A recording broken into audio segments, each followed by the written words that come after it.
Adolf Hitler snil o tom, že promění Německo ve třetí říši, územní a vojenskou velmoc, která by ovládala velkou část Evropy.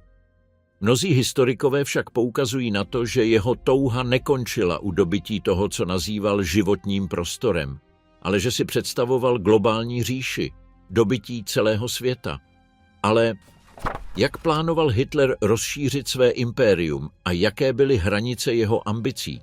Způsob, jakým Hitler koncipoval expanzi Německa, nelze pochopit bez návratu k traumatu roku 1918.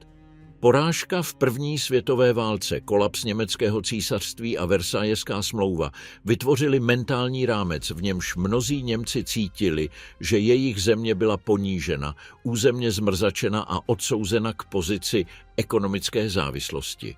Ztráta Alsaska a Lotrinska, demilitarizace Porýní, odevzdání kolonií a vysoké reparace živily narrativ nespravedlnosti, který Hitler postupem času proměnil v ústřední politický nástroj. Mýtus o bodnutí dozad, podle něhož armáda nebyla poražena na bojišti, ale zrazena civilními politiky, sociálními demokraty a židy, poskytl výchozí bod pro jeho budoucí revizionistické ambice. Po válce Hitler zůstal v armádě v Bavorsku a byl využíván jako informátor a propagandista v kontextu nestability, převratů, komunistických povstání a kontrarevolucí. V tomto prostředí politického násilí se seznámil s malými radikálními nacionalistickými skupinami, mezi nimi i s německou dělnickou stranou, ke které se v roce 1919 připojil. Kombinace hospodářské krize, inflace a národní dezorientace mu umožnila objevit zvláštní talent pro politický projev, v němž mísil odpor vůči Versaillesu, antisemitismus a příslib znovu silného Německa. Jeho projekt územní expanze začal tehdy jako program národní obnovy proti mezinárodnímu řádu, považovanému za nelegitimní. Neúspěšný státní převrat z listopadu 1923 v Mnichově, takzvaný pivní puč, ukázal jak Hitlerovy politické ambice, tak limity převzetí moci silou. Pokus pochodovat na Berlín po vzoru Mussoliniho selhal a vedl k jeho zatčení a soudu, ale zároveň mu přinesl veřejnou známost. Během svého pobytu ve věznici Landsberg mezi lety 1924 a 1925 diktoval Rudolfu Hessovi text, který se stal známým jako Mein Kampf. Zde systematičtěji stanovil své dlouhodobé cíle: zničit židovský marxismus, obnovit německou vojenskou moc, dobít životní prostor na východě na úkor Polska a Sovětského svazu a proměnit Německo v hegemonní mocnost evropského kontinentu. V této knize Hitler výslovně odmítl řád vytvořený ve Versailles a definoval geopolitiku v rasových termínech. Německý národ, jím považovaný za součást arijské rasy, se měl územně rozšiřovat, aby si zajistil přežití. Tato expanze nesměřovala k bývalým zámořským koloniím, ale do východní Evropy, kde si představoval rozsáhlé zemědělské oblasti, přírodní zdroje a slovanské obyvatelstvo určené k vyhnání, zotročení nebo podrobení. Francie byla popisována jako zděděný nepřítel, odhodlaný udržet Německo slabé. Spojené království se jevilo jako mocnost, s níž by bylo žádoucí dosáhnout porozumění, pokud by přijala německou převahu na kontinentu. Spojené státy byly vnímány směsí pohrdání a obav z jejich ekonomického potenciálu, avšak ještě vzdálené jako bezprostřední vojenský rival. Ve druhé polovině 20. let, zatímco se NSDAP snažila reorganizovat jako masová strana, relativní ekonomická stabilizace Výmarské republiky omezila její růst. Hitler však tyto roky využil k zdokonalení svého politického a propagandistického aparátu. Vytvoření hierarchické struktury, organizace ESA jako úderné pouliční síly a využívání moderních prostředků kampaně, jako byly masové mítinky a jednoduchá hesla, připravili půdu pro kvalitativní skok, jakmile by se podmínky opět zhoršily. Ačkoliv veřejný diskurs zdůrazňoval revizi Versailles a národní jednotu, jádro jeho expanzivní vize zůstávalo dobytí východu a zničení Sovětského svazu, chápaného jako hlavní ideologický a územní nepřítel. V těchto letech se také formovaly jeho názory na ostatní mocnosti. Francie pro něj zůstávala hlavní oporou versajského systému, upadající mocností, ale stále nebezpečnou.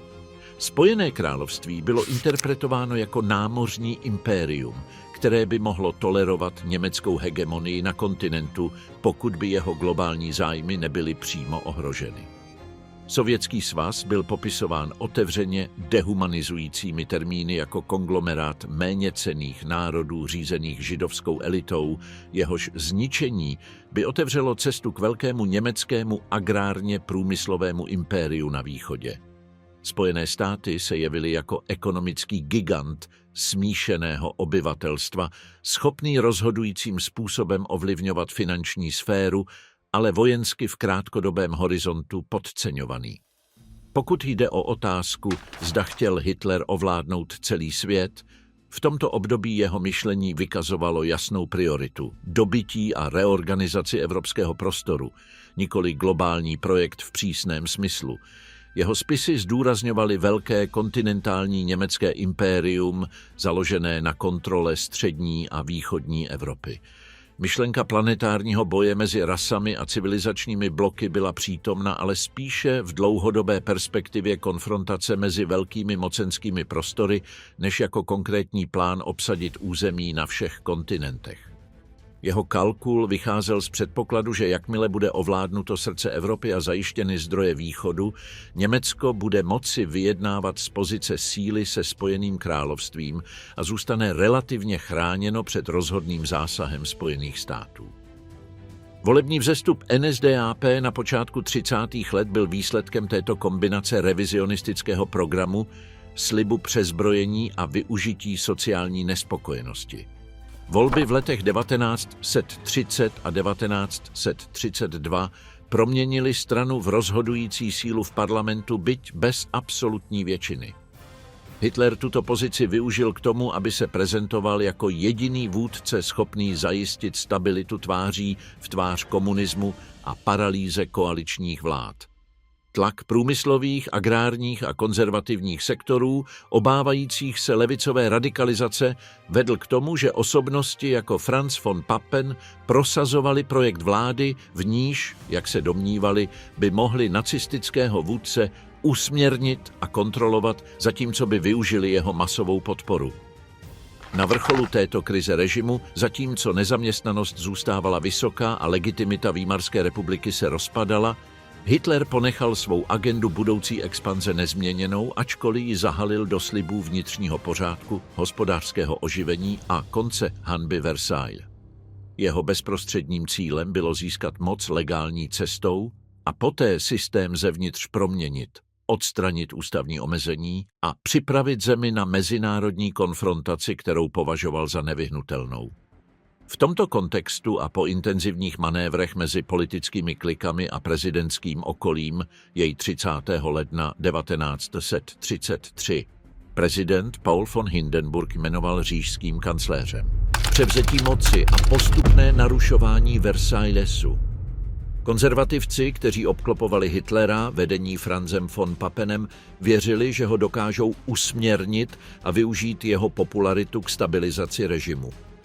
Hitler však toto jmenování viděl jako vstupní bránu k rozebrání systému Výmarské republiky zevnitř a k přípravě země na expanzi. Jeho bezprostředním cílem ještě nebylo posouvat hranice, ale získat absolutní moc, která mu později umožní přezbrojit a redefinovat postavení Německa v Evropě bez institucionálních překážek a významného vnitřního odporu. Požár Říšského sněmu 27. února 1933 poskytl příležitost tento proces urychlit. Režim událost prezentoval jako důkaz komunistického spiknutí a následující den prosadil takzvaný nařízení o požáru Říšského sněmu, podepsané prezidentem Paulem von Hindenburgem, které pozastavilo základní práva, jako byla svoboda tisku, shromažďování a tajemství korespondence. Na základě tohoto výjimečného právního rámce začala policie a SA masově zatýkat komunisty, sociální demokraty a oponenty, čímž byla opoziční strana výrazně oslabena před volbami 5. března. Ačkoliv NSDAP nezískala absolutní většinu, předchozí represe a podpora nacionalistických spojenců poskytly Hitlerovi parlamentní sílu potřebnou k dalšímu kroku – vyprázdnit samotný parlament. Tento krok se uskutečnil schválením zmocňovacího zákona 23. března 1933. Na zasedání konaném pod nátlakem s paramilitárními jednotkami obklopujícími budovu a velkou částí levice mimo hru, Říšský sněm schválil, aby vláda mohla vydávat zákony bez parlamentní intervence, i když by porušovaly ústavu. Od tohoto okamžiku proces Gleichschaltung neboli koordinace postupoval systematicky. Zakázaly se politické strany, rozpustily nezávislé odbory, vytvořily se jednotné organizace kontrolované státem a regionální vlády byly podřízeny centrální moci. Německo, které Hitler chtěl rozšiřovat, se nejprve proměnilo v politický monolitický prostor bez pluralismu a účinných protivách. Současně s odstraněním občanské opozice byly přeorganizovány vztahy s armádou a stranickými organizacemi. ESA, úderná milice, vedená Ernstem Röhmem, usilovala stát se lidovou armádou, která by nahradila malou Reichswehr, což znepokojovalo jak vysoké vojenské velení, tak konzervativní sektory. Hitler potřeboval podporu profesionálních důstojníků, aby mohl zemi znovu vyzbrojit a realizovat svůj budoucí expanzivní program, a proto se rozhodl obětovat Röhma a další vůdce považované za radikální během tzv. Noci dlouhých nožů koncem června 1934. Tyto sumarizované popravy nejen odstranily ohnisko vnitřního napětí, ale poslali armádě signál, že její privilegia budou respektována výměnou za loajalitu novému režimu. Smrt Hindenburga 2. srpna 1934 umožnila dokončit koncentraci moci.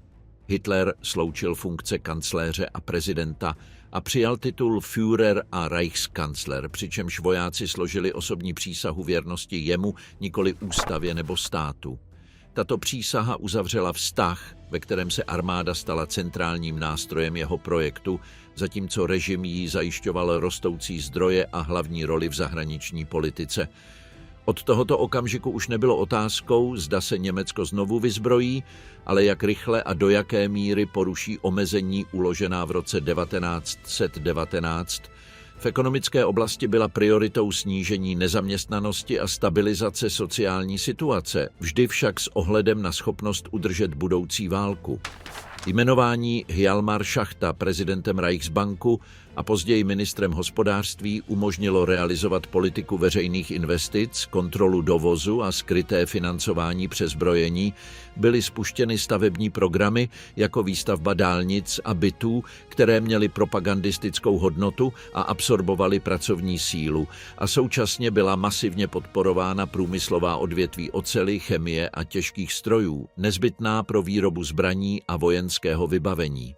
Pomocí finančních mechanismů, jako byly mefosměnky, režim skrýval část vojenských výdajů a oddaloval inflační dopady, čímž vytvářel dojem, že zlepšení zaměstnanosti a spotřeby je výsledkem normální obnovy, nikoli přípravy na válečnou ekonomiku. V zahraniční politice se Hitler v těchto prvních letech pohyboval mezi kalkulovanou výzvou a zdáním umírněnosti. V říjnu 1933 Německo opustilo Společnost národů a konferenci o odzbrojení s argumentem, že mu není umožněno rovné vojenské postavení vůči ostatním mocnostem. Toto odstoupení bylo jasným signálem odmítnutí Versailleského řádu, stále však prezentovaným jako oběť diskriminace, nikoli agresor. O několik měsíců později vnitřní referendum poskytlo širokou podporu tomuto rozhodnutí, posilujíc Hitlerovu pozici směrem ven, když ukázal, že mluví jménem většiny, a směrem dovnitř, legitimizující rozchod s multilaterálními rámci dědictví po válce. Současně režim rozšířil selektivní diplomatické kontakty. Pakt o neútočení s Polskem, podepsaný v lednu 1934, mnohé překvapil, protože Hitler prezentoval zemi jako jednoho z hlavních příjemců nespravedlnosti Versailesu. Dohoda měla však striktně taktický význam, dočasně neutralizovat možný východní front a získat prostor k soustředění se na jiné cíle, jako je vnitřní situace a vztahy se západními mocnostmi. Strategie kombinovala uklidňující signály s přípravami směřujícími opačným směrem. V Rakousku, kde žila významná komunita nacistických sympatizantů, režim podporoval destabilizaci vlády Engelberta Dollfusse.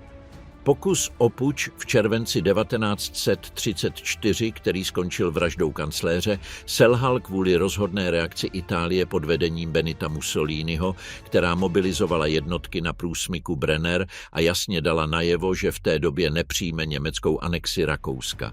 Nutný ústup ukázal Hitlerovi, že existují okamžité limity jeho prostoru pro manévrování, ale také, že se tyto limity mohou změnit, pokud posílí vojenskou a diplomatickou pozici Německa.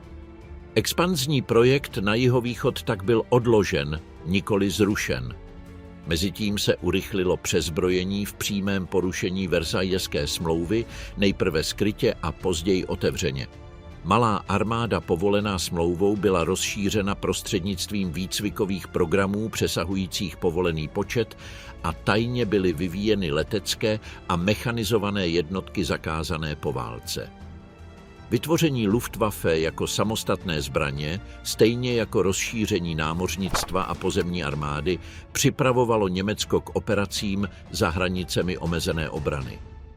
Vojenská doktrína se zaměřila na rychlé a koncentrované kampaně v souladu s myšlenkou rozhodujících úderů, které by zabránily dlouhé válce vyčerpávající jako v letech 1914 až 1918. V březnu 1935 se Hitler rozhodl přejít z relativní tajnosti k otevřenému narušení Versaillesů.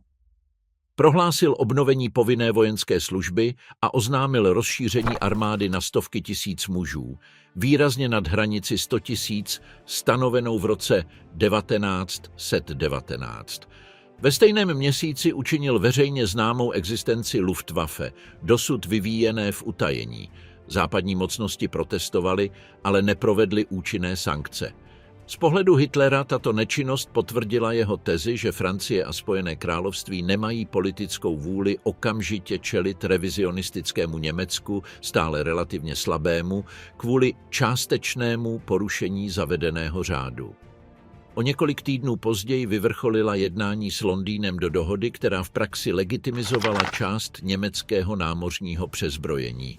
18. června 1935 byla v britském hlavním městě podepsána anglo-německá námořní dohoda, která povolovala Německu vybudovat povrchovou flotilu odpovídající 35% tonáže britského námořnictva s možností dosáhnout 45% u ponorek. Pro Londýn šlo o pokus zakotvit německé přezbrojení v dohodnutých limitech a vyhnout se nové nekontrolované námořní soutěži jako před první světovou válkou. Pro Hitlera měla dohoda politickou hodnotu daleko přesahující technická čísla. Znamenala, že jedna z hlavních mocností zaručujících Versailles přijímá de facto jeho revizi a uděluje Německu vojenský status nad poraženou mocností. Tento krok byl v Berlíně interpretován jako signál, že Spojené království může být odděleno od Francie a považováno za partnera, se kterým je stále možné dosahovat částečných dohod, pokud budou respektovány určité limity na moři a v rovnováze impéria. Hitlerova přesvědčení byla, že Londýn je ochoten tolerovat německou hegemonii v Evropě, pokud nebude ohrožena jeho globální námořní dominace. Toto čtení, podceňující schopnost veřejného mínění a britské politiky se měnit, posílilo představu, že cesta k expanzi je otevřenější, než naznačovaly stále platné versajské klauzule. Hitlerovy názory na ostatní mocnosti se v tomto světle zpřesňovaly. Francie byla nadále považována za tradičního nepřítele, posedlého udržením Německa spoutaného versajským řádem z roku 1919. Spojené království se nyní jevilo jako potenciální partner, kterého bylo třeba přesvědčit, že silné Německo na kontinentu neohrozí existenci britského impéria. Polsko bylo vnímáno ambivalentně. Na jedné straně jako nelegitimní příjemce územních přídělů Versailles, na straně druhé jako soused, s nímž bylo užitečné udržovat relativní klid, zatímco se Německo znovu vyzbrojuje. Sovětský svaz stále figuroval na horizontu jako hlavní cíl budoucí expanze na východ, ale bez otevřené konfrontace. V tomto bodě otázka, zda Hitler usiloval o ovládnutí světa, byla stále spíše rétorickým rámcem než konkrétním operačním plánem.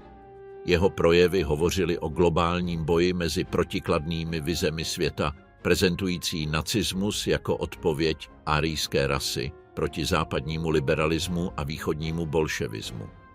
Praktická rozhodnutí však dávala prioritu konsolidaci vnitřní moci, obnově vojenské kapacity a postupnému testování, do jaké míry jsou stávající mocnosti ochotny tolerovat porušování zavedeného řádu. Cílem krátkodobým a střednědobým bylo rozbít řetězy Versailles, získat svobodu strategického rozhodování a postavit Německo do pozice, odkud bude schopné diktovat podmínky v Evropě. Ke konci roku 1935 režim učinil rozhodující krok v tomto směru. Diktatura byla pevně ustavena, organizovaná politická opozice byla rozebrána, ozbrojené síly se rozrůstaly v počtu i schopnostech a země směřovala k ekonomice stále více orientované na zbrojení. V zahraniční politice se Německo odpojilo od multilaterálních rámců, které ho omezovaly, a úspěšně vyzkoušelo, že může měnit některá pravidla bez další reakce než diplomatické protesty. V Hitlerově mysli tento soubor úspěchů dokazoval, že rovnováha sil dědictví po válce byla křehčí, než se zdálo, a že s odvážnými kroky uvnitř Evropy bylo možné dále rozšiřovat prostor pro budoucí expanzi, aniž by bylo zatím vyvoláno všeobecné válčení. Síly zkoušky, znovu zajištění Porýní a přiblížení k Itálii. V polovině 30. let dosáhl nacistický režim svých počátečních cílů, téměř absolutní moci, rozdrtěné vnitřní opozice a probíhajícího přezbrojení, byť stále neúplného. Dalším krokem Hitlera bylo ověřit, do jaké míry může v praxi vyzývat versajeský systém, aniž by vyvolal vojenskou reakci západních mocností. Klíčovým bodem této zkoušky síly se stalo Porýní, západní pásmo Německa, které mělo podle poválečných smluv zůstat demilitarizované jako záruka bezpečnosti Francie a jako středobod Locarnských dohod. 7. března 1936 překročily německé jednotky most přes Rýn a vstoupily do demilitarizované zóny. Z čistě vojenského hlediska šlo o riskantní krok. Počet vojáků byl omezený a Hitler přikázal okamžitý odchod, pokud by Francie reagovala silou. Z politického hlediska však byl čin přesně vypočítaný. Režim jej prezentoval jako suverénní akci na vlastním území, přirozenou nápravu ponižujícího opatření z roku 1919. Uvnitř země šlo o masivní efekt, navenek představovalo přímé porušení mezinárodních dohod. Absence vojenské reakce Francie, ovlivněná její vnitřní politickou slabostí a obavou z nové války, utvrdila Hitlera v přesvědčení, že západní mocnosti nejsou ochotny riskovat pro udržení versajeského řádu. Úspěch v Porýní posílil jeho přesvědčení, že strategie postupných kroků, zahalených rétorikou národní spravedlnosti, funguje. Pro diktátora bylo rozmístění německých vojáků bez odporu v oblasti, která po léta symbolizovala porážku, důkazem měnící se evropské rovnováhy. Od té doby byla západní hranice lépe chráněna vlastními pevnostmi a posádkami, což uvolňovalo zdroje pro koncentraci na hlavní cíle ve východní a jihovýchodní Evropě. Znovu zajištění Porýní také přineslo vnitřní prestiž a posílilo vazbu mezi režimem, armádou a širokými vrstvami populace, které operaci vnímaly jako návrat základního práva. Současně docházelo k hlubokým změnám v evropském systému aliancí. Až do roku 1934 byla Itálie jedním z hlavních protiváh německé expanze směrem k Rakousku, jak dokázala mobilizace jednotek na Brenneru po vraždě Engelberta Dollfusse. Invaze Itálie do Etiopie v roce 1935 a sankce uvalené společností národů však izolovaly Řím a zhoršily jeho vztahy s Londýnem a Paříží. Hitler dokázal tuto situaci využít. Zatímco demokratické státy se snažily potrestat italskou agresi v Africe, Berlín se přiblížil Benitu Mussolinimu, nabízející politickou podporu a porozumění vůči italským imperiálním ambicím.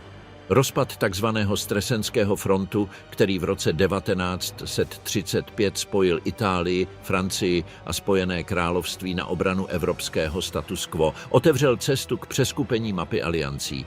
V říjnu 1936 německý ministr zahraničí Joachim von Ribbentrop a italský Galeazzo Ciano oznámili takzvanou Osa Řím-Berlín. Tento výraz, vytvořený Mussolinim, naznačoval, že budoucnost Evropy bude srovnána kolem tohoto nového vztahu. Pro Hitlera mělo přiblížení dvojí hodnotu, neutralizovalo možného nepřítele na jihu Německa a vytvořilo základ pro vojenskou a politickou spolupráci, která usnadnila budoucí manévry v Rakousku a na Balkáně. Ve stejném roce podepsalo Německo pakt proti Kominterně s Japonskem, deklaraci porozumění proti komunistické internacionále a obecně proti Sovětskému svazu. Smlouvu, ke které se přidala Itálie v roce 1937, posilovala myšlenku bloku revizionistických mocností spojeného antikomunismem a odmítnutím poválečného řádu. Ačkoliv šlo spíše o politický než vojenský pakt, symbolizoval projekt globálního přerozdělení založený na sférách vlivu. Velký evropský prostor pod německým vedením, středomořsko-koloniální impérium pro Itálii a japonská zóna dominance ve východní Asii. Pojem ovládnout svět zde znamenal rozdělení mezi velké bloky, nikoli přímou německou kontrolu nad všemi kontinenty. Španělská občanská válka, která začala v červenci 1936, se stala ideálním scénářem k otestování této nové architektury aliancí a experimentování s vojenskou silou říše. Hitler se rozhodl podpořit povstalce vedené Franciscem Francem leteckou technikou, dělostřelectvem, poradci a dobrovolníky. Vytvoření Légie Condor umožnilo Luftwaffe trénovat taktické a strategické bombardování, koordinovat letecké útoky se silami pozemními a analyzovat dopad útoků na města a zásobovací linie. Bombardování Guerniky a dalších lokalit bylo bedlivě sledováno německými stratégy, kteří prakticky hodnotili účinnost letecké destrukce jako nástroje teroru a dezorganizace protivníka. Kromě vojenské laboratoře měla intervence ve Španělsku politické důsledky. Přispěním k eventuálnímu vítězství povstalců očekávalo Německo zajištění přátelského režimu na západním křídle kontinentu, nepřátelského ke komunismu a závislého na poskytnuté podpoře. Cílem bylo také zabránit Francii a Sovětskému svazu konsolidovat svůj vliv na Pyrenejském poloostrově. Váhavý postoj západních demokracií, které proklamovaly politiku nezasahování a zároveň tolerovaly italskou a německou pomoc povstalcům, utvrdil Hitlera v dojmu, že jeho protivníci postrádají strategickou rozhodnost. Domácí situace. Rok 1936 znamenal explicitní posun k ekonomické přípravě na válku. Oznámení 4letého plánu svěřeného Hermannovi Göringovi stanovilo cíl, aby bylo Německo připraveno na velký ozbrojený konflikt během 4 let. Podporoval se rozvoj syntetických paliv, umělé gumy, hliníku a dalších klíčových surovin, aby se snížila závislost na dovozu ohroženém blokádami. Zemědělství bylo podrobeno větší státní kontrole pro zajištění vnitřních zásob. Ačkoliv oficiální rétorika hovořila o autarkii, samotný plán vycházel z předpokladu, že dříve či později bude říši nutné rozšířit ekonomický prostor prostřednictvím územních dobytí. Autarkie a expanze tedy nebyly alternativami, ale doplňkovými fázemi.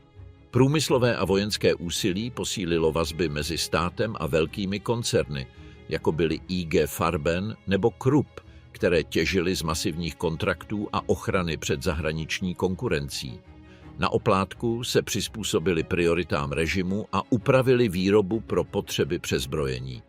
Toto propojení ekonomiky a strategie bylo nezbytným krokem pro pozicní válku, kterou Hitler plánoval proti ustáleným mocnostem. Německo směřující ven už nebylo jen zemí uraženou Versailleskou smlouvou, ale průmyslovou velmocí reorganizovanou pro podporu rozsáhlých vojenských operací.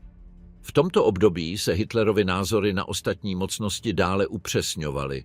Francie byla stále považována za oslabující se mocnost, rozdělenou vnitřními konflikty, neschopnou rozhodně zasáhnout v Porýní a váhavou ve španělské válce. Spojené království se stále jevilo jako potenciální protivník, s nímž by však mohlo být možné dosáhnout dohody, pokud přijme rozdělení sfér, britská nadvláda na moři a koloniích, německá hegemonie na kontinentální Evropě.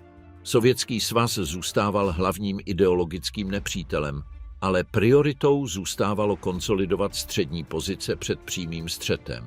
Spojené státy, ponořené do izolacionismu a následků velké hospodářské krize, byly považovány za vzdáleného aktéra, ekonomicky mocného, ale politicky zdrženlivého vůči okamžité intervenci v Evropě. Klíčovým vodítkem k pochopení Hitlerovy koordinace těchto faktorů bylo setkání 5. listopadu 1937 s hlavními vojenskými a zahraničně politickými představiteli, jehož obsah byl zaznamenán v takzvaném Hosbachově memorandu. Při této příležitosti zdůraznil nutnost zajistit životní prostor pro Německo, než ostatní mocnosti dokončí své přezbrojení a než sám zestárne. Jako počáteční cíle označil Rakousko a Československo. Jejich začlenění do říše by poskytlo lidské, průmyslové a strategické zdroje nezbytné pro budoucí válku na východě. Připustil možnost, že tyto operace vyvolají konflikt s Francií a Spojeným královstvím, ale trval na tom, že riziko je přijatelné ve srovnání se setrváním v hranicích, které považoval dlouhodobě za neudržitelné. Od anexe Rakouska k Mnichovu, expanze bez všeobecné války. Na počátku roku 1938 se rakouská otázka opět stala středobodem Hitlerovy strategie. Od svých prvních spisů považoval Rakousko, domov mnoha německy mluvících Němců a jeho vlastní rodiště, za součást říše. Zákaz spojení obou zemí, uložený po první světové válce, viděl jako další nespravedlnost Versailleské smlouvy. Po neúspěchu pokusu o převrat v roce 1934 a italské intervenci však raději čekal, až se mezinárodní kontext změní. Ten okamžik přišel, když se Itálie po válce v Etiopii přiblížila Německu a když se rovnováha sil v Evropě začala jasněji naklánět ve prospěch revizionistických mocností. Rakouský kancléř Kurt Schuschnigg pod tlakem místních nacistů a vědom si rostoucího vlivu Berlína se pokusil zachovat nezávislost své země prostřednictvím částečných ústupků. V roce 1936 souhlasil s integrací rakouských nacistů do vlády v naději, že situaci zvládne kontrolovat zevnitř.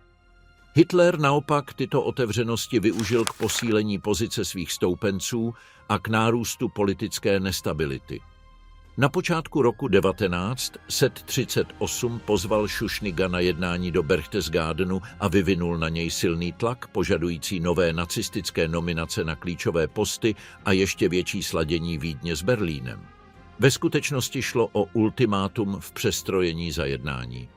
Tváří v tvář rostoucí německé ingerenci se Schuschnigg pokusil získat iniciativu vyhlášením plebiscitu o nezávislosti Rakouska na březen 1938. Hitler tento krok interpretoval jako přímou výzvu svým plánům. Nacistická propaganda referendum označila za pokus sabotovovat jednotu Němců a režim začal mobilizovat vojska na hranici, zatímco hrozil okamžitou vojenskou intervencí. Pod tímto tlakem bylo referendum zrušeno, Schuschnigg rezignoval a byl nahrazen Arthurem Seyss-Inquartem, příznivcem spojení s Německem, v noci z 11. Na 12. března překročily německé jednotky hranici bez významného odporu. Anschluss proběhl rychle a s velkou propagandistickou pompou. Vstup vojsk do Vídně doprovázely průvody, nacistické vlajky a masové demonstrace, přičemž zdánlivá jednotnost skrývala okamžité represe vůči odpůrcům a pronásledování Židů a kritiků režimu. Z pohledu Hitlera byla anexe úplným vítězstvím. Podařilo se jí uskutečnit bez všeobecné války, zahrnovala 3/4 rakouského obyvatelstva do říše a přinesla důležité průmyslové a vojenské zdroje.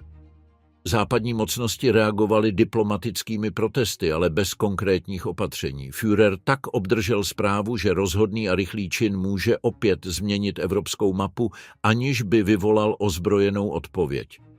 Spojení Rakouska s Německem posílilo pocit momentu v politice expanze. Ekonomika říše rychle začlenila rakouský průmysl, zejména ocelářství, elektřinu a některé výrobní sektory, do úsilí o přezbrojení.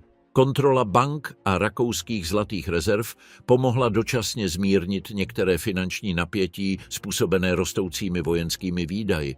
Na vojenské úrovni začlenění rakouských ozbrojených sil a jejich infrastruktury zlepšilo strategickou pozici Německa směrem k jihovýchodní Evropě a přiblížilo jeho základny k československému území, dalšímu cíli.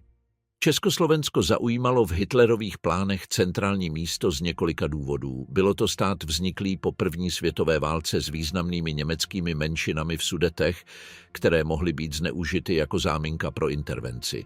Dále disponovalo vysoce rozvinutým těžkým a zbrojním průmyslem, zejména v Čechách a na Moravě, což bylo velmi atraktivní pro stát urychleně militarizující.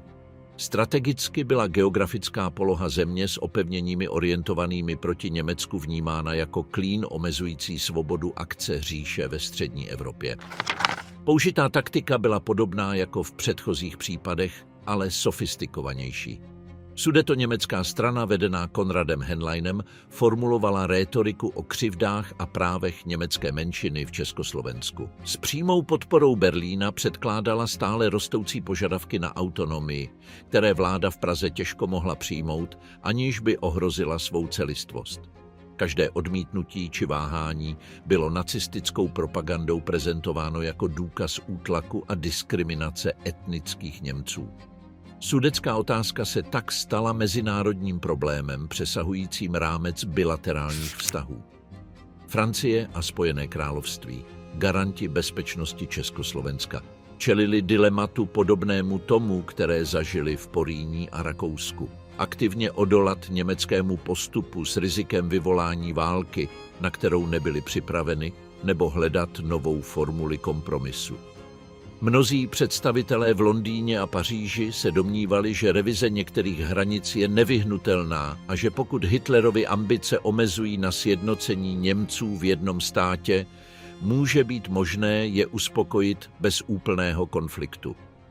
Toto vnímání podporovalo politiku usmiřování, která usilovala o částečné uspokojení německých požadavků výměnou za záruky budoucího míru. Napětí se během roku 1938 stupňovalo. Hitler střídal vojenské hrozby s nabídkami jednání a zároveň zvyšoval propagandistický tlak a rozmísťoval vojska u československé hranice. Pražská vláda, vědoma si vážnosti situace, částečně mobilizovala armádu a spoléhala na francouzské a britské záruky. Západní představitelé, zejména britský premiér Neville Chamberlain, však byli spíše nakloněni diplomatickému řešení, než riskovat válku kvůli zemi, kterou velká část veřejnosti považovala za vzdálenou a málo známou. V září 1938 vyvrcholila krize. Chamberlain podnikl několik cest do Německa, aby se přímo setkal s Hitlerem a našel osobní řešení, jež by konfliktu zabránilo. Německý vůdce tyto schůzky využil k prezentaci svých požadavků jako omezených. Požadoval začlenění oblastí s německou většinou v Sudetech do říše, argumentující národní sebeurčením. Současně naznačil, že pokud budou tyto požadavky splněny, nebude mít další územní ambice v Evropě. Tento slib, součást jeho vyjednávací taktiky, však byl v rozporu s širšími plány, které již předložil svým vojenským šéfům. Vyvrcholení jednání nastalo na Mnichovské konferenci koncem září 1938. Setkali se Německo, Spojené království, Francie a Itálie. Československá vláda nebyla pozvána, musela přijmout rozhodnutí velmocí. Dohoda povolila Německu anektovat sudetské oblasti s významnou německou populací a hraničními opevněními, a to v zrychleném harmonogramu. Jako protihodnotu Hitler podepsal společné prohlášení s Chamberlainem, v němž oba vyjádřili přání, aby dohoda zajistila mír v Evropě. Pro britského premiéra to byla ukázka, že vyjednávání může stále zabránit válce. Pro Hitlera to byla důkaz, že demokracie jsou ochotny obětovat své spojence, aby získali čas. Začlenění Sudet do říše mělo rozhodující strategické důsledky. Německo téměř jedním úderem odstranilo československou obranu orientovanou na západ a zmocnilo se významného průmyslového a zbrojního komplexu. Německá válečná ekonomika získala moderní továrny, stroje a zdroje, které se ukázaly být klíčové v následujících letech. Z vojenského hlediska byla pozice Československa vážně oslabena, z velké části obklopena územím pod německou nebo spojeneckou kontrolou a s menší schopností odolat dalším tlakům. Operace byla opět provedena bez všeobecné války, spoléhajíc se na věrohodné hrozby a ochotu ostatních mocností ustoupit. Uvnitř Německa byl úspěch Mnichova prezentován jako vítězství politického génia Hitlera, schopného dosáhnout rozsáhlých územních zisků bez krve prolití. Propaganda zdůrazňovala, že Führer je mužem míru, který pouze žádá spravedlnost pro Němce, a zároveň obnovil ztracenou národní čest po roce 1918. Popularita režimu dosáhla jednoho ze svých vrcholů.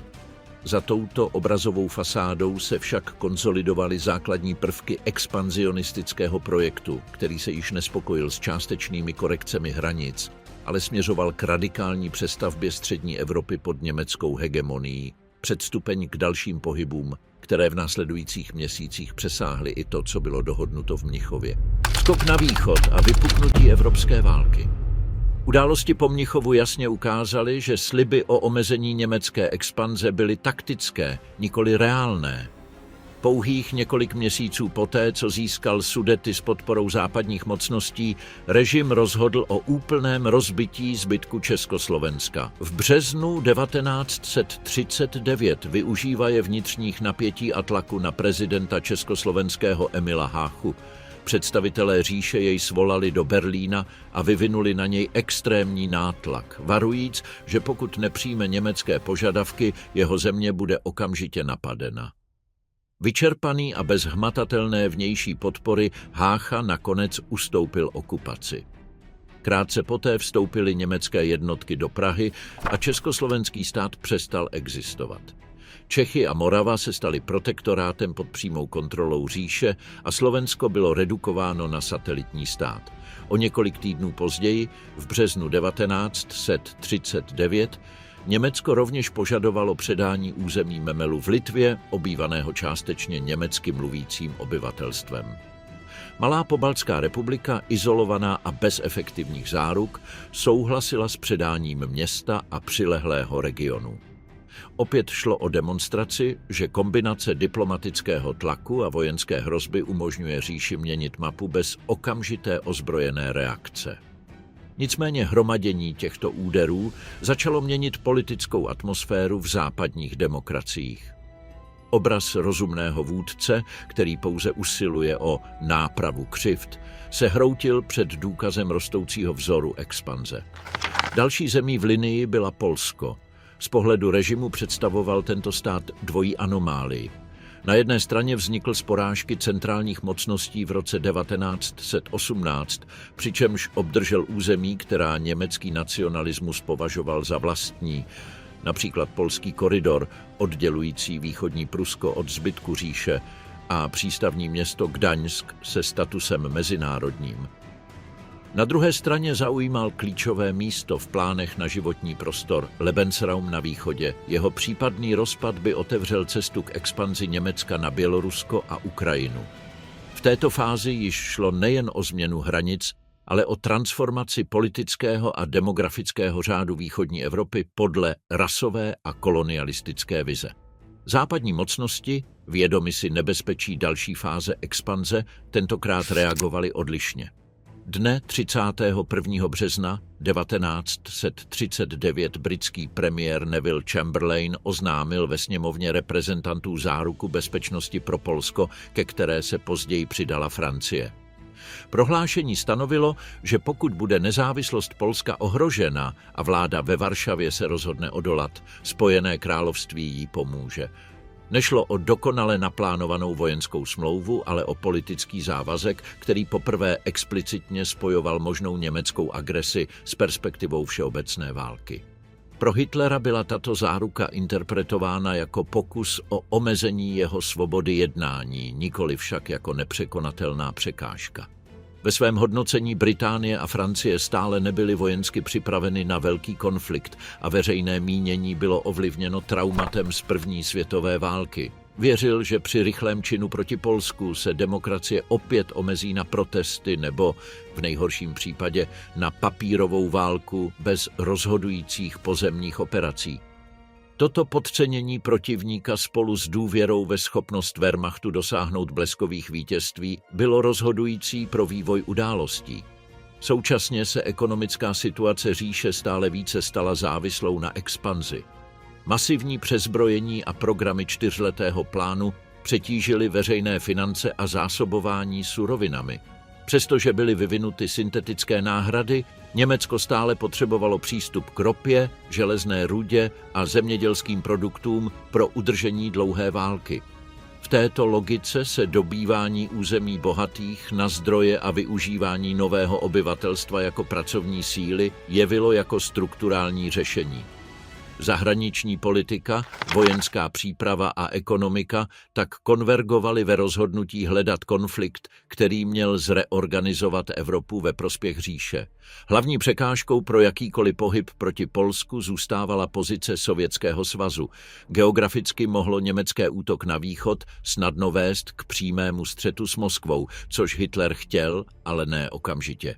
Prioritou bylo vyhnout se válce na dvou frontách jako v letech 1914 až 1918, dokud nebylo neutralizováno Spojené království a Francie. Řešení bylo radikální. Vyjednat s vlastním ideologickým nepřítelem dočasnou dohodu o rozdělení sfér vlivu ve východní Evropě.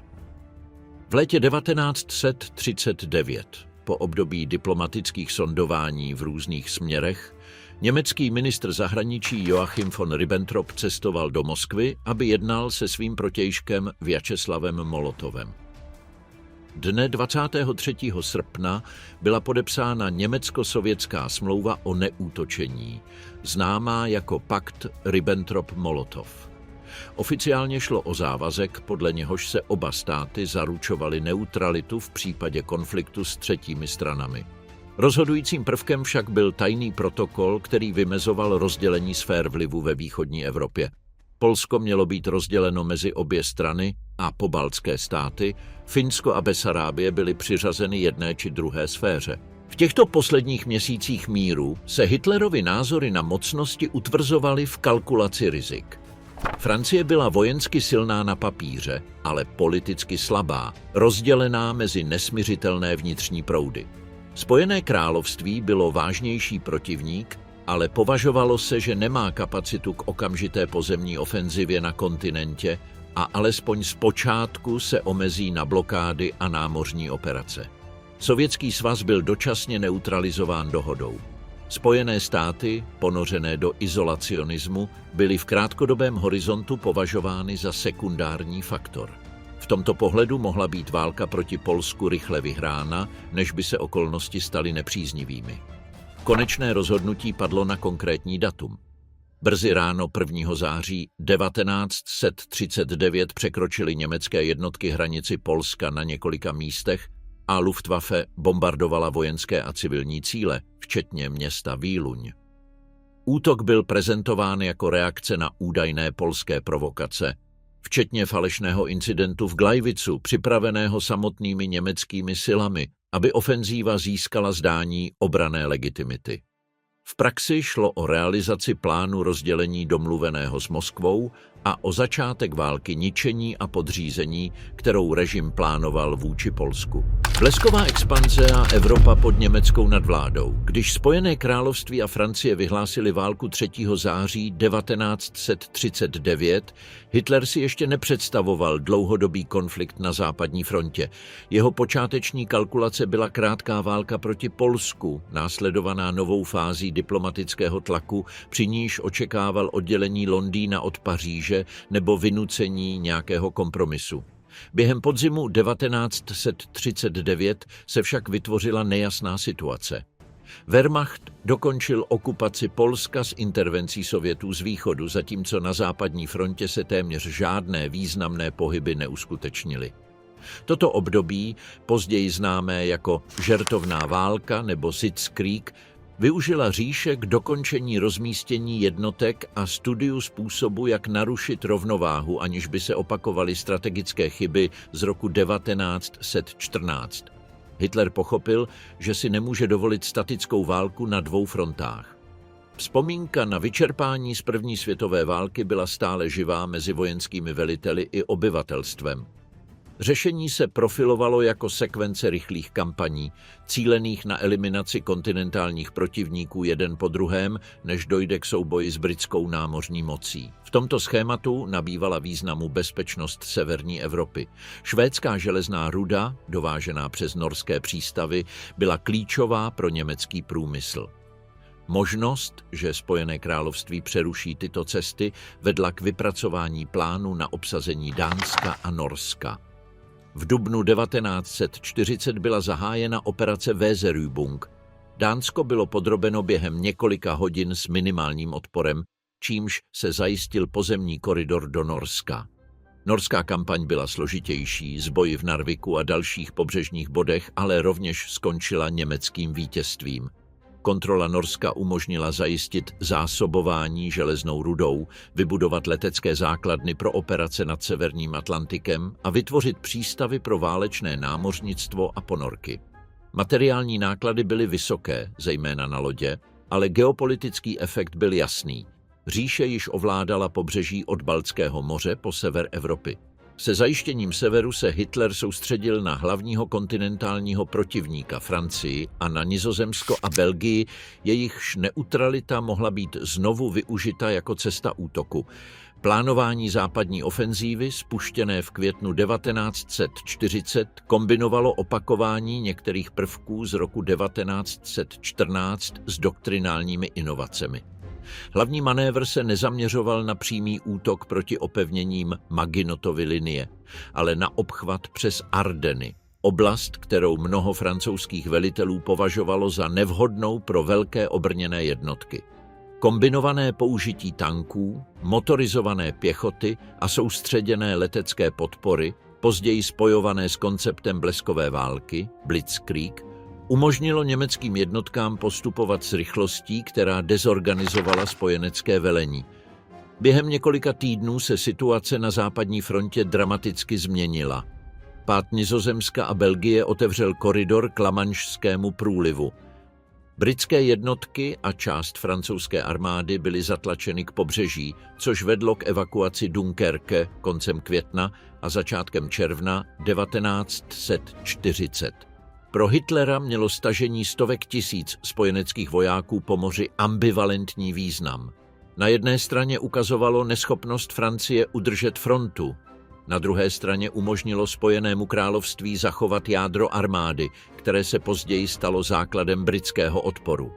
V krátkodobém horizontu však hlavním výsledkem byl vojenský kolaps Francie. Příměří podepsané v červnu 1940 rozdělilo francouzské území na okupovanou zónu na severu a západě pod přímou německou kontrolou a nesokupovanou zónu na jihu se sídlem ve Vichy s formálně nezávislou vládou, ale podřízenou říši v klíčových otázkách. Toto rozdělení odpovídalo strategickým cílům. Německo získalo přístup k atlantským přístavům, k části průmyslu a zemědělských zdrojů, zatímco režim ve Vichy se stal nástrojem pro udržení určitého vnitřního pořádku a správy francouzského koloniálního impéria. Porážka jedné z velkých vítězných mocností roku 1918 se zdála potvrzovat Hitlerovu tezi, že pokud se vyhne dlouhé vyčerpávající válce, může Německo reorganizovat kontinent pomocí série soustředěných úderů. Po pádu Francie se válka proměnila v konfrontaci mezi Německem a Spojeným královstvím v evropském prostoru. Hitler očekával, že kombinace porážky Francie, izolace Británie na kontinentě a perspektiva dlouhodobé války přiměje Londýn k jednání. Britská vláda pod Winstonem Churchillem však zaujala linii odporu a odmítla jakoukoliv mírovou nabídku, která by znamenala Evropu ovládanou Německem. Dalším krokem bylo pokusit se tuto vůli zlomit kombinací hrozby invaze a letecké ofenzívy. Operace Mořský lev, Operation Sea Lion, plán na vylodění na britských ostrovech, vyžadoval alespoň částečnou kontrolu vzdušného prostoru nad kanálem a jižní Anglií. Luftwaffe zahájila v létě 1940 sérii systematických útoků na letiště, vojenská zařízení a postupně britská města. Bitva o Británii postavila proti sobě letectva obou zemí v intenzivním konfliktu. Britský odpor, podporovaný efektivní radarovou sítí, systémem řízení stíhaček a výrobní kapacitou letectví, zabránil Německu získat vzdušnou převahu potřebnou k invazi. Následný přechod k masivnímu bombardování měst, známému jako Blitz, měl za cíl zlomit civilní morálku, ale nepodařilo se dosáhnout politického cíle přinutit k kapitulaci. Neúspěch letecké bitvy ukázal strukturální limit Hitlerova projektu. Neschopnost neutralizovat velkou námořní moc s ostrovní základnou, která mohla pokračovat v boji ze svého mateřského území a globálního impéria. Vzhledem k této realitě byla myšlenka přímé invaze odložena a strategický fokus Německa se začal opět přesouvat na kontinent, kde se zdálo, že prostor pro manévry je větší. Mezitím se válka rozšířila i do Středozemí a severní Afriky po vstupu Itálie jako aktivního spojence. Mussolini, který usiloval o vybudování vlastního impéria v Africe a na Balkáně, zahájil kampaně proti Řecku a v severní Africe, které brzy narazily na potíže. V Řecku byla italská ofenzíva zahájená z Albánie v říjnu 1940 zastavena a poté odražena řeckými silami. V Africe italské jednotky utrpěly porážky od britských sil. Tyto neúspěchy donutily Německo zasáhnout, aby zabránilo kolapsu spojence a zachovalo důvěryhodnost osy. Vytvoření Afrika Korps pod velením Erwina Rommela a následný postup směrem k Egyptu byl součástí tohoto úsilí, ačkoliv Africká fronta měla v tomto období stále omezenou váhu v Hitlerově strategickém rozhodování. Na Balkáně se situace ještě zkomplikovala. Pokus integrovat Jugoslávii do rámce osy vyvolal v březnu 1941 státní převrat v Bělehradě, který zaujal postoj bližší Spojenému království. Hitler reagoval rychlým rozhodnutím zahájit simultánní kampaně proti Jugoslávii a Řecku v dubnu 1941. Materiální a organizační nadřazenost Wehrmachtu umožnila porazit obě země během několika týdnů. Následná okupace fragmentovala území a předala sféry vlivu Itálii, Bulharsku a dalším spojencům, zatímco Německo zajistilo kontrolu nad strategickými body, jako je přístup k Egejskému moři a místními zdroji. Získání Kréty prostřednictvím riskantního, ale úspěšného vzdušného výsadku uzavřelo tento cyklus.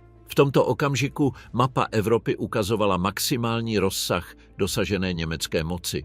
Od Norska po španělské hranice, přes Francii, Belgii, Nizozemsko, Dánsko, velkou část Balkánu a Polsko byl kontinent ovládán přímou okupací, satelitními státy nebo kolaboračními režimy. Ekonomika těchto území byla reorganizována tak, aby sloužila potřebám říše.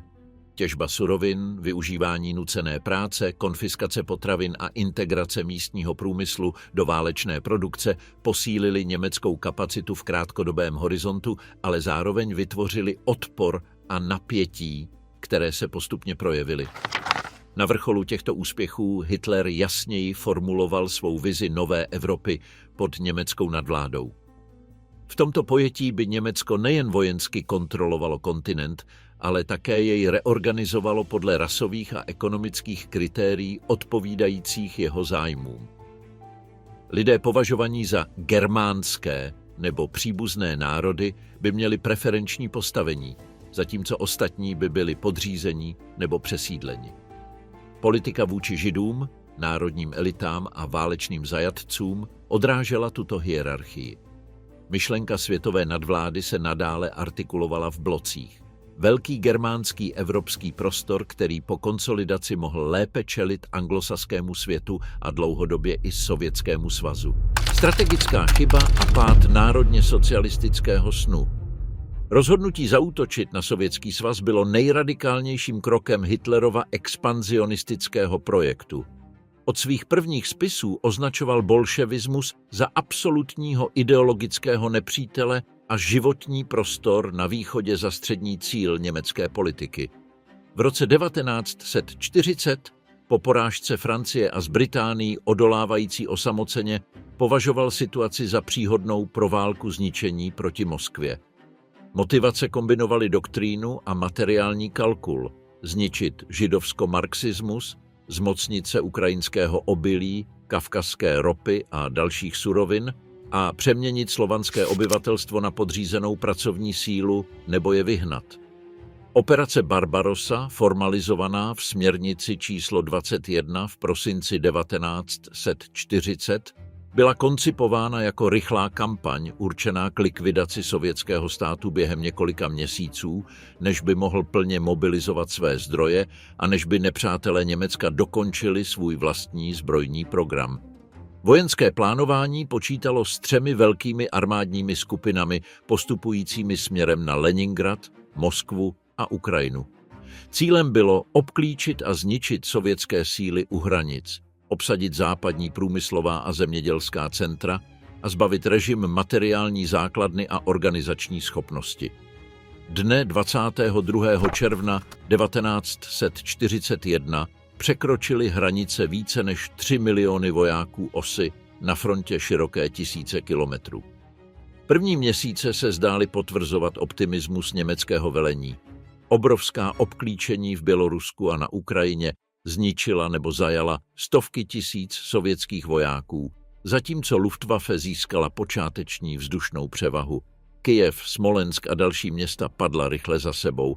V Berlíně Hitler interpretoval tyto úspěchy jako důkaz své strategické intuice a potvrzení, že válka na východě bude rozhodující bitvou o nadvládu nad evropským kontinentem. Pod povrchem okamžitých vítězství se však hromadily strukturální problémy. Německá logistika nebyla připravena zásobovat operace tak hluboko, zejména v síti cest a železnic odlišné od západní. Podcenění sovětského průmyslového a demografického potenciálu vedlo k přesvědčení, že protivník se zhroutí po ztrátě západních regionů, aniž by se zohlednila schopnost evakuovat továrny a reorganizovat výrobu dále na východ. Koncem roku 1941 postup na Moskvu zastavil ruský Zima s vyčerpanými jednotkami, extrémním klimatem a napjatými zásobovacími liniemi. Sovětská protiútok u hlavního města ukázal, že válka neskončí během několika měsíců a že nepřítel je schopen rekonstituovat síly tempem, které německé velení nepředpokládalo. Politika okupace v dobytých územích odhalila, do jaké míry byl expanzionistický projekt také projektem vyhlazování. Východ byl považován za koloniální prostor, byly uplatněny plány cíleného hladomoru, konfiskace potravin pro přepravu do Německa, organizovány masové deportace a popravy místních politických, kulturních a vojenských elit. Einsatzgruppen následovaly běžné jednotky k vraždění Židů, politických komisařů a dalších považovaných za nepřátele režimu. Miliony civilistů zemřely hlady, nucenou prací nebo zastřelením. Tyto praktiky místo, aby stabilizovaly německou nadvládu, posílily nenávist a odpor a vyžadovaly přesměrování zdrojů na represivní úkoly, které oslabovaly vojenskou kapacitu na hlavní frontě. V této fázi Hitler udržoval zkreslené vnímání globální rovnováhy. Považoval, že po porážce Sovětského svazu bude Spojené království izolované a bez reálné možnosti pokračovat v kontinentální válce. Spojené státy vnímal jako ekonomického obra, ale v krátkodobém horizontu ne jako přímou vojenskou hrozbu. Tato představa se náhle změnila po prosinci 1941. Japonský útok na Pearl Harbor vedl Washington k vyhlášení války Japonsku. O několik dní později Hitler vyhlásil válku USA, přesvědčen, že konflikt je již světového rozsahu a že aliance s Japonskem vyrovná váhy v Tichomoří. V praxi toto rozhodnutí formálně začlenilo největší průmyslovou moc planety na straně protivníka. Válka se stala skutečně globálním konfliktem. Aktivní fronty ve východní Evropě, v severní Africe, ve Středomoří, v Atlantiku a v Tichomoří. Německo, které již bylo přetaženo operací Barbarossa, muselo vyčlenit zdroje na podporu Itálie v severní Africe a na Balkáně, zatímco čelilo rostoucí námořní a letecké síle angloamerických spojenců. Počáteční potopení mnoha obchodních lodí v Atlantiku nebránilo spojencům vyvinout postupně taktiky a technologie, které snížily účinnost německých ponorek. Současně váha válečné ekonomiky stále více spočívala v organizované a centralizované struktuře. Po odvolání Hjalmara Schachta a vzestupu Alberta Speera do čela zbrojního průmyslu byla podporována racionalizace výroby, rozšířeno využití nucené práce milionů vězňů a deportovaných a pokus kompenzovat materiální nevýhodu proti spojencům větší vnitřní efektivitou. Navzdory nárůstu výroby se poměr sil začal jasně naklánět proti říši. Německý postup na Kavkaz v roce 1942, určený k získání ropy a přerušení sovětských komunikací, se zastavil u Stalingradu. Následující bitva mezi létem 1942 a začátkem roku 1943 skončila kapitulací 6. armády a znamenala psychologický a strategický zlom. Poprvé se velký kontingent Wehrmachtu musel hromadně vzdát. V severní Africe porážky u El Alameinu a následná ztráta Tunisu v roce 1943 eliminovaly přítomnost osy v této oblasti, otevírajíc cestu k invazi spojenců na Sicílii a poté na italský poloostrov. Kombinace neúspěchů na východě a ve Středomoří erodovala obraz nepřemožitelnosti, který režim pěstoval od roku 1939. Od roku 1943 expanzionistický projekt začal ustupovat obranné válce na několika frontách. Na východě po neúspěšné německé ofenzívě u Kurska přešla iniciativa definitivně do rukou Sovětů. Stalinovy síly zahájily dlouhou řadu ofenzív, které posunuli Wehrmacht na západ, obnovili území a přenesli frontu zpět k předválečným hranicím. Na jihu spojenecké vylodění v Itálii a pád Mussoliniho vyústili v německou okupaci velké části země a nutnost přesunout jednotky na novou, horskou a obtížnou frontu. Ve vzduchu masivní bombardování německých měst britským a americkým letectvem zničilo průmyslové zóny, infrastrukturu a městská jádra, oslabující výrobní kapacitu i civilní morálku. V tomto kontextu postupného kolapsu Hitler lpěl na obranných a ofenzivních projektech, stále více odtržených od materiální reality. Nařídil stavbu obranných systémů, jako je Atlantický val, podporoval vývoj zázračných zbraní, jako rakety V1 a V2 a vyhlásil totální válku, zahrnující mobilizaci dospívajících a seniorů do formací jako Volkssturm. Jeho vize světové mapy se stala abstraktnější. Hovořil o konečném boji mezi rasovými a ideologickými bloky. Přestože reálná schopnost expanze zmizela a válka se omezovala na postupné ústupy. Jeho názory na velmoci se také změnily ke konci. Nenávist vůči Sovětskému svazu a USA se intenzivnila, spojená s přesvědčením, že židobolševismus a anglosaský kapitalismus spikly proti Německu. Itálie po pádu Mussoliniho byla vnímána jako zrádce a německý lid se stal objektem opovržení, když Hitler považoval, že nedosahuje historického poslání, kterému bylo svěřeno. Ve svých posledních projevech a rozhovorech vyjadřoval myšlenku, že pokud Německo nemůže válku vyhrát, nezaslouží si přežít jako národ. Sovětská ofenzíva 1944 až 1945, spojená se spojeneckým vyloděním v Normandii a následným osvobozením Francie, uzavřela obklíčení říše. Začátkem roku 1945 Rudá armáda překročila Odru a připravovala se na konečný útok na Berlín, zatímco západní síly postupovaly od Rýna. Poslední německé ofenzívy, například v Ardenách, již obecný průběh neovlivnily. Berlín, devastovaný bombardováním a bráněný zbytky regulérních jednotek, milicí a zahraničními jednotkami, byl v dubnu 1945 obklíčen.